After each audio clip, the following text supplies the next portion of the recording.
Hello everybody, welcome to Ichimoku Telugu channel. మనం ప్రతిరోజు Nifty and bank Nifty చార్ట్ను review చేస్తున్నాం based on CPR and Ichimoku indicator ప్రకారం. అలాగే ఆప్షన్ చైన్ డాటాని అనాలిసిస్ చేయడం అయితే జరుగుతుంది. అందులో భాగంగా రేపు ఎలా ఉంటుందో ఒకసారి చూద్దాం.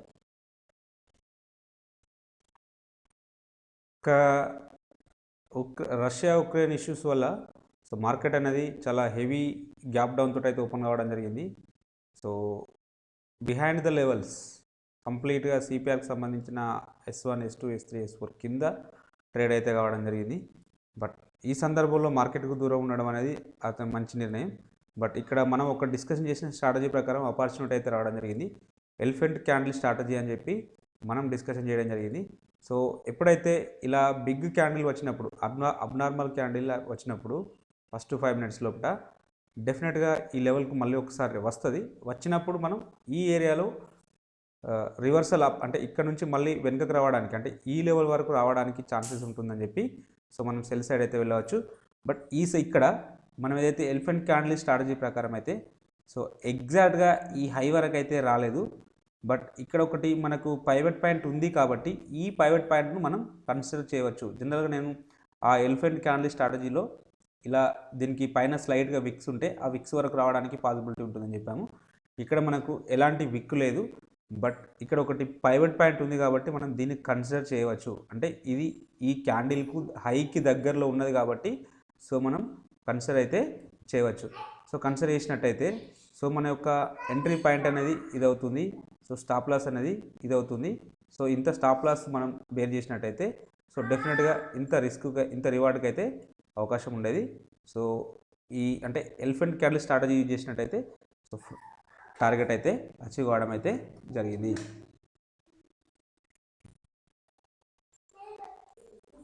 సో ఇక సప్లై డిమాండ్ జోన్స్ గురించి డిస్కషన్ చేస్తే ఓపెన్ అవడే గ్యాప్ డౌన్ తోటి ఓపెన్ అయింది కాబట్టి ఫస్ట్ ఈ లెవెల్ చూద్దాం. సో ఈ లెవెల్ బ్రేక్ చేసుకుంటూ డౌన్ సైడ్ వచ్చింది. మళ్ళీ ఈ లెవెల్కి వచ్చినప్పుడు సో మనకు కన్ఫర్మేషన్ క్యాండిల్ అవసరం పడుతుంది. సో అలాంటి కన్ఫర్మేషన్ చూసినప్పుడు సో ఇక్కడ స్టాప్ లాస్ అయితే హిట్ కావడం జరిగింది. సో ఇది ఎంట్రీ పాయింట్ అవుతుంది, ఇది స్టాప్ లాస్ అవుతుంది. స్టాప్ లాస్ హిట్ కావడం జరిగింది. సో మళ్ళీ లేటర్ పీరియడ్లో మళ్ళీ ప్రైజెస్ అనేది డౌన్ సైడ్ అయితే రావడం జరిగింది. సో మన స్టాప్ లాస్ అయితే హిట్ కావడం జరిగింది. జనరల్గా ఇలా ఇంత వైలెంట్ మూవ్ వచ్చినప్పుడు, గ్యాప్ డౌన్లు గ్యాప్ అప్లు వైలెంట్గా అయినప్పుడు మాత్రం డెఫినెట్గా ఏవి వర్కౌట్ అయితే కావు. సో ఆ సందర్భంలో మనం చేయాల్సిందల్లా స్ట్రిక్ట్గా స్టాప్ లాస్ మెయింటైన్ చేసుకుంటూ సో విత్ కన్ఫర్మేషన్తో ట్రేడ్ తీసుకోవడమే. ఇలాంటి సందర్భాల్లో ఎలాంటి జోన్స్ అయితే వర్కౌట్ అయితే కావు. ఒక స్పీడ్గా ఒక రాకెట్ లాగా డౌన్, అంటే రాకెట్ కిందికి ఎలా వస్తుంటే పడిపోతుంటే ఎలా వస్తుంటుందో అలా అంత స్పీడ్గా పడుతుంటాయి కాబట్టి సో ఈ సందర్భంలో అందరూ ఫనికి గురవుతుంటారు కాబట్టి సో ఎలాంటి వర్కౌట్ అయితే కావు, తక్కువ వర్కౌట్ అయితే కావడానికి పాసిబిలిటీ ఉంటుంది పర్టికులర్గా ఇలాంటి రోజులలో. రేపటి రోజున ఇక్కడ ఒక సప్లై జోన్ ఉండడం జరిగింది. సో ఈ డిమాండ్ జోన్ను ఇలానే ఉంచాం. ఇక్కడ ఒక డిమాండ్ జోన్ ఉంది. ఈ రెండు డిమాండ్ జోన్స్ను కన్సిడర్ చేస్తూ సో ఇక్కడ ఒక సప్లై జోన్ ఉంది, దీన్ని అయితే కన్సిడర్ చేయండి. మేబీ రేపు కూడా నెగిటివ్ ఉండడానికి పాసిబిలిటీ అయితే ఉన్నది. చూద్దాం. ఆప్షన్ చైన్ డేటా చూసినప్పుడు మనకి ఇంకా కన్ఫర్మేషన్ అయితే లభిస్తుంది. ఇక ఆప్షన్ చైన్ డేటాను పరిశీలించినట్టయితే హైయెస్ట్ ఓపెన్ ఇంట్రెస్ట్ అనేది సో ఇక్కడ ఉంది 17,500. సెకండ్ హైయెస్ట్ ఓపెన్ ఇంట్రెస్ట్ అనేది ఇక్కడ ఉంది 17,600 దగ్గర ఉన్నది. నిఫ్టీ అప్ సైడ్ అయితే ఫస్ట్ రెసిస్టెన్స్ సెకండ్ రెసిస్టెన్స్ ఇక్కడ ఉండడానికి పాసిబిలిటీ ఉన్నది. సో అలాగే ఇక్కడ ఇంకా కూడా ఇక్కడ దగ్గరలో చూసినట్టయితే సో ఇవి కూడా మనకు సిగ్నిఫికెంట్గానే ఉన్నాయి.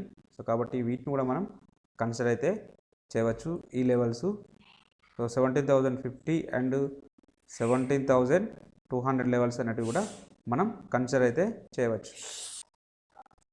పుట్ సైడ్లో హైయెస్ట్ ఓపెన్ ఇంట్రెస్ట్ అన్నది సో ఇక్కడ బిల్డప్ కావడం జరిగింది 16,500 దగ్గర. సెకండ్ హైయెస్ట్ ఓపెన్ ఇంట్రెస్ట్ అన్నది సో ఇక్కడ బిల్డప్ కావడం జరిగింది 16,800 దగ్గర. నిఫ్టీ డౌన్ సైడ్ వస్తే ఫస్ట్ సపోర్టు సెకండ్ సపోర్ట్ ఇక్కడ ఉండడానికైతే పాసిబిలిటీ ఉన్నది. ఇట్లా సిగ్నిఫికెంట్గా ఒక్కరు హైయెస్ట్ ఓపెన్ ఇంట్రెస్ట్ అనేది ఇక్కడ ఉంది కాబట్టి ఈ లెవెల్ మనకు స్ట్రాంగ్ సపోర్ట్ లాగా యాక్ట్ చేయడానికి అయితే అవకాశం అయితే ఉన్నది. అలాగే ఓవరాల్ సినారీ మనం చూసినట్టయితే లాంగ్ బిల్డప్ కావడం జరిగింది. లాంగ్ బిల్డప్ అయింది కాబట్టి నెగిటివ్ కంటిన్యూ కావడానికి అయితే అవకాశం అయితే ఉంటుంది. సో వీళ్ళు నెగిటివ్ అంటున్నారు. సో నిన్న మనం డిస్కషన్ చేసుకున్నట్టు డౌన్ సైడ్ ఉండడానికే అవకాశం అయితే ఎక్కువగా ఉంది as per the option chain data ప్రకారం. ఇక ఇచ్ముకి ఇండికేటర్ ప్రకారం చూసినట్టయితే కూడా సో ప్రైస్ అనేది క్లౌడ్ కిందికి రావడం అయితే జరిగింది. సో కాబట్టి ఈ ఫ్యూచర్కు బులిష్లో ఉన్నప్పటికీ మళ్ళీ మనకు ఈ గ్యాప్ అనేది ఫిలప్ అయితేనే మనం అప్ సైడ్ అయితే ఎక్స్పెక్ట్ చేయవచ్చు. సో అంటే ఇంత డౌన్ సైడ్ వచ్చింది కదా, మళ్ళీ ఇంతే అప్ సైడ్ వస్తేనే మనకు మార్కెట్లో పాజిటివ్నెస్ అనేది ఉంటుంది, లేకపోతే డౌన్ ట్రెండ్ కంటిన్యూ కావడానికి అవకాశం అయితే ఉంటుంది. సో నెక్స్ట్ లెవెల్ వచ్చేసి ఒకవేళ గ్యాప్ డౌన్, సో ఇంకా గ్యాప్ డౌన్ ఓపెన్ అయితే నెక్స్ట్ ఈ లెవెల్ వరకు అయితే వెళ్తుంది. ఈ లెవెల్ వచ్చేసి 16,400 వరకు వెళ్తుంది. సో ఇమీడియట్గా అంటే ఇది ఇలా ఫ్లాట్గా ఓపెన్ అయితే ఫుల్ బ్యాక్ రావడానికి అయితే అవకాశం అయితే ఉంటుంది. సో ఈ 842 దగ్గరే ఓపెన్ అయితే సో డెఫినెట్గా స్లైడ్గా పుల్ బ్యాక్ అయితే వస్తుంది. ఆ లెవెల్ ఇక్కడ వరకు అయితే ఉంటుంది. సో ఒకవేళ లేదు ఈ 700 అనే ఇక్కడ కొంచెం సపోర్ట్ జోన్ ఉన్నది. సో ఈ లెవెల్ వచ్చేసి 16,700 ఈ లెవెల్ బ్రేక్అవుట్ వచ్చింది అనుకోండి, అంటే దీని దగ్గరలో ఓపెన్ అయిపోయి దీన్ని బ్రేక్ చేసుకుంటూ డౌన్ సైడ్ వస్తే డెఫినెట్గా 16,400 వరకు వస్తుంది. లేదా ఇలా ఫ్లాట్గా ఓపెన్ అయ్యి ఇక్కడే ఫ్లాట్గా ఓపెన్ అయ్యి సో ఈ లెవెల్ వరకు రావడానికి కూడా ఒక ఛాన్సెస్ అయితే ఉంటుంది.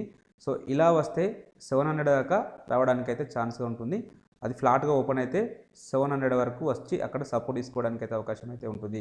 సో లేదు ఈ 700 అంటే ఆస్పాస్ అటు ఇటు కొంచెం ఓపెన్ అయితే మాత్రం డెఫినెట్గా 700 లెవెల్ బ్రేక్ చేస్తే 400 వరకు అయితే రావడానికి అయితే ఛాన్స్ అయితే ఉన్నాయి. ఇది డౌన్ సైడ్ సినారియో. ఇక అప్ సైడ్ సినారియో వచ్చేసి ఇక్కడ ఫ్లాట్గా ఓపెన్ అయితే సో ఈ క్యాండిల్ యొక్క మినిమం 50% పైన ఓపెన్ అయితే సో మనం ఈ హై వరకు ఫస్ట్ టార్గెట్ ఎక్స్పెక్ట్ చేయొచ్చు.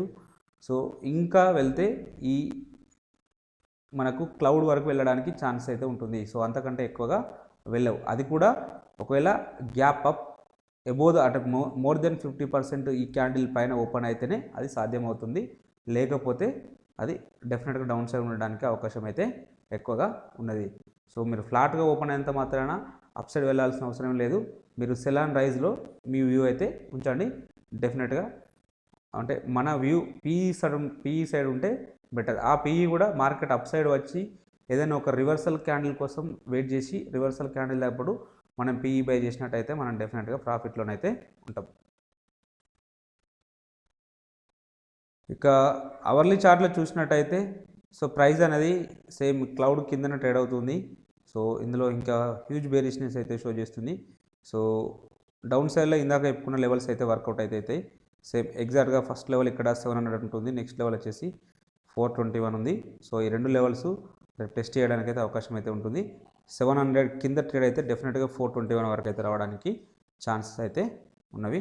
ఒకవేళ 700 పైన ట్రేడ్ అయితే మళ్ళీ ఒకసారి ఈ లెవెల్ వరకు రావడానికి అయితే అవకాశం అయితే ఉంటుంది. 17,000 వరకు 17,100 వరకు రావడానికి ఛాన్సెస్ అయితే ఉన్నవి. సో అప్ సైడ్లో ఇంతకంటే ఎక్కువగా రాకపోవచ్చు. సో ఇది ఫ్లాట్ ఓపెన్ అయితే ఈ లెవెల్ను టెస్ట్ చేస్తుంది. కొంచెం గ్యాప్ డౌన్ ఓపెన్ అయితే ఫస్ట్ టార్గెట్ 700, ఆ తర్వాత టార్గెట్ 400 వరకు వెళ్ళడానికి అయితే ఛాన్సెస్ అయితే ఉన్నవి. ఇక బ్యాంక్ నిఫ్టీ యొక్క ఇంట్రాడే చార్ట్ అనాలిసిస్ చేసినట్టయితే same as usual heavy gap down తోటి ఓపెన్ అయింది కాబట్టి సిపిఆర్ లెవెల్స్ కానీ ఇవన్నీ ఏవి వర్కౌట్ అయితే కాలేదు.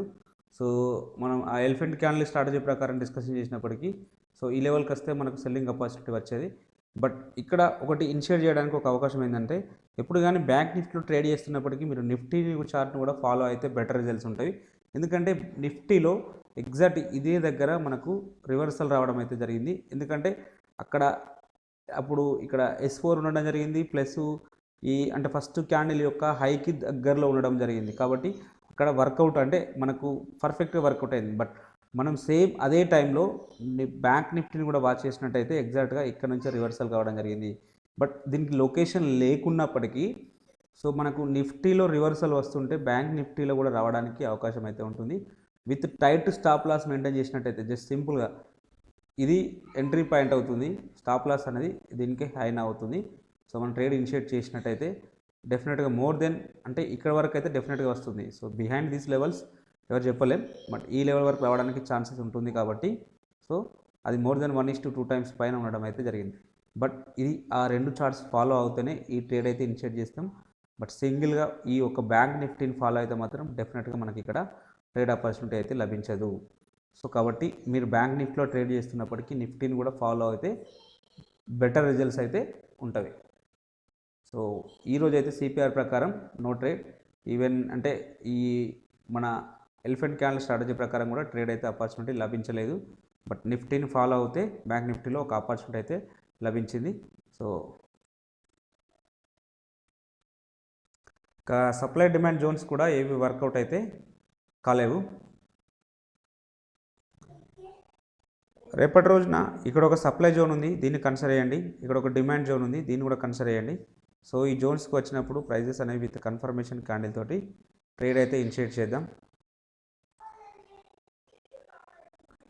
ఇక ఆప్షన్ చైన్ డేటాను చూసినట్టయితే బ్యాంక్ నిఫ్టీలో కాల్ సైడ్లో 37,500 దగ్గర హైయెస్ట్ ఓపెన్ టెస్ట్ బిల్డప్ అయింది. సెకండ్ హైయెస్ట్ ఓపెన్ టెస్ట్ అనేది సో 38,000 దగ్గర బిల్డప్ అయింది. బ్యాంక్ నిఫ్టీ అప్ సైడ్ వస్తే ఫస్ట్ రెసిస్టెన్స్ సెకండ్ రెసిస్టెన్స్ ఇక్కడ ఉండడానికి పాసిబిలిటీ ఉన్నది. వీటిలో సిగ్నిఫికెంట్గా ఒకరి హైయెస్ట్ ఓపెన్ టెస్ట్ అనేది ఇక్కడ బిల్డప్ అయింది. కాబట్టి ఈ లెవెల్ మనకు స్ట్రాంగ్ రెసిస్టెన్స్ లాగా యాక్ట్ చేయడానికి అవకాశం అయితే ఉంది. అలాగే ఓవరాల్ సినారియోని చూసినట్టయితే షార్ట్ బిల్డప్ అయింది కాబట్టి నెగిటివ్ ఉండడానికి అవకాశం అయితే ఉన్నది. సో పుట్ సైడ్ డేటాను చూసినట్టయితే పుట్ సైడ్లో హైయెస్ట్ ఓపెన్ ఇంట్రెస్ట్ అనేది సో ఇక్కడే బిల్డప్ అయింది కాబట్టి ఇది ఇన్ ద మనీ ఓకే ఇదే. So second highest open interest అనేది ఇక్కడ బిల్డప్ అయింది కాబట్టి so bank Nifty down side వస్తే ఫస్ట్ సపోర్టు సెకండ్ సపోర్ట్ ఇక్కడ ఉండడానికి పాసిబిలిటీ ఉన్నది. వీటిలో సిగ్నిఫికెంట్గా ఒక్కరోజు హైయెస్ట్ ఓపెన్ ఇంట్రెస్ట్ అనేది ఇక్కడ బిల్డప్ అయింది కాబట్టి ఈ లెవెల్ మనకు స్ట్రాంగ్ సపోర్ట్ లాగా యాక్ట్ అయితే అవుతుంది. అలాగే ఓవరాల్ సినారియో మనం చూసినట్టయితే లాంగ్ బిల్డప్ కావడం జరిగింది. సో లాంగ్ బిల్డప్ అయింది కాబట్టి నెగిటివ్ ఉండడానికి అవకాశమే ఉన్నది. సో వీళ్ళు నెగిటివ్ అంటున్నారు ఓవరాల్గా నెగిటివ్ ఉండడానికే అవకాశం అయితే ఉన్నది.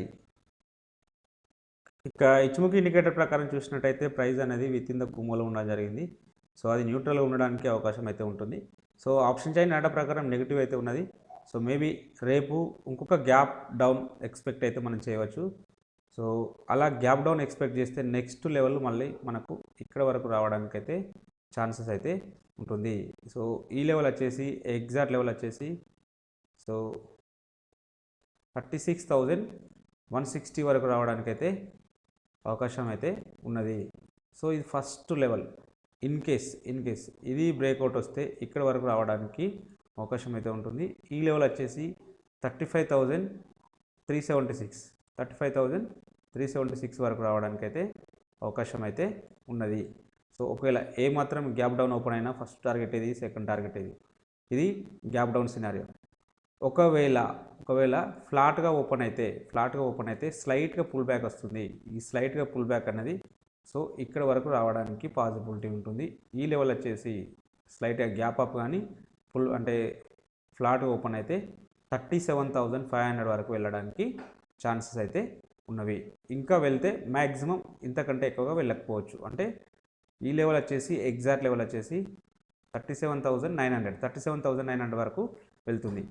అంటే గ్యాప్ అప్ ఓపెన్ అయినా ఫ్లాట్గా ఓపెన్ అయినా సో ఈ ఫస్ట్ టార్గెట్ ఇది, సెకండ్ టార్గెట్ ఇది ఉంటుంది. ఇది యాక్ట్ అయితే అవుతుంది. సో మళ్ళీ మనం అంటే ఈవెన్ దో మనం సిఈ బై చేయాలంటే ఈ లెవెల్ పైన ఈ క్యాండిల్ హై పైన మాత్రమే మనం సిఈ బై చేయాలి. లేదంటే మన వ్యూ సెల్ ఆన్ రైజ్ ప్రకారమే ఉండాలి. So market even flat open అయినప్పటికీ సో అప్ సైడ్ వస్తే పర్టికులర్ లొకేషన్ దగ్గర నుంచి మనం పీఈ బై చేయడానికైతే పాసిబిలిటీ ఉంటుంది. సో కాబట్టి ఈ లెవెల్స్ను దృష్టిలో పెట్టుకోండి.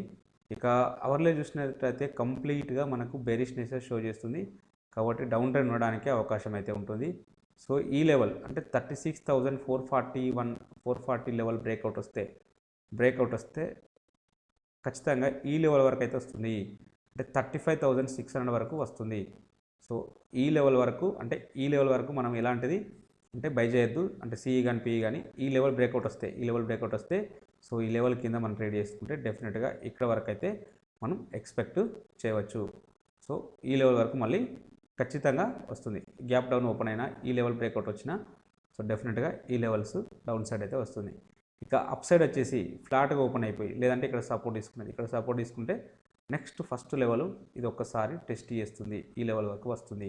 సో మళ్ళీ ఇక్కడ నుంచి రివర్స్ కావడానికి కూడా పాసిబిలిటీ ఉంటుంది. సో ఇంతకంటే ఎక్కువ వెళ్ళకపోవచ్చు. రేపు మ్యాక్సిమం 37,800-900 వరకు వెళ్తుంది. అంతకంటే ఎక్కువగా వెళ్ళలేదు అప్ సైడ్లో. డౌన్ సైడ్లో మాత్రం ఫస్ట్ లెవెల్ ఇది, సెకండ్ లెవెల్ ఈ రెండు లెవెల్స్ని టెస్ట్ చేయడానికి అయితే అవకాశం అయితే ఉన్నది. ఇక ఎఫ్ఐ డాటాని చూస్తే మళ్ళీ పెద్ద నెంబర్లోనే సెల్ చేయడం జరిగింది. జస్ట్ వాళ్ళు నిన్న ఓన్లీ +100 మాత్రమే బై చేశారు. ఈరోజు చూడండి మళ్ళీ -4253 క్రోర్స్ని వాళ్ళు వర్త్ షేర్స్ని సెల్ చేయడం జరిగింది. సో ఇదొక బ్యాడ్ అని చెప్పవచ్చు, మనకు బ్యాడ్ న్యూస్ అని చెప్పవచ్చు. బట్ ఇక్కడ అందులో 50% మన వాళ్ళు అయితే బై చేయడం జరిగింది. బట్ ఇది దీంతో పోల్చుకున్నప్పుడు ఈ నెంబర్ పెద్దగా ఉంది కాబట్టి డెఫినెట్గా ఇది మనకు నెగిటివ్ అని చెప్పవచ్చు. అలాగే ఇంట్రాడే పర్పస్లో ఈ స్టాక్స్ని అయితే వాచ్ లిస్ట్లో పెట్టుకోండి. నారో సిపిఆర్ ఉన్న స్టాక్స్ ట్రెండింగ్ ఉండడానికి పాసిబిలిటీ అయితే ఉంటుంది. మీకు ఈ కంటెంట్ నచ్చినట్టయితే తప్పక లైక్ చేస్తూ షేర్ చేయగలరు, అలాగే సబ్స్క్రైబ్ చేసుకోగలరు. Thank you everybody.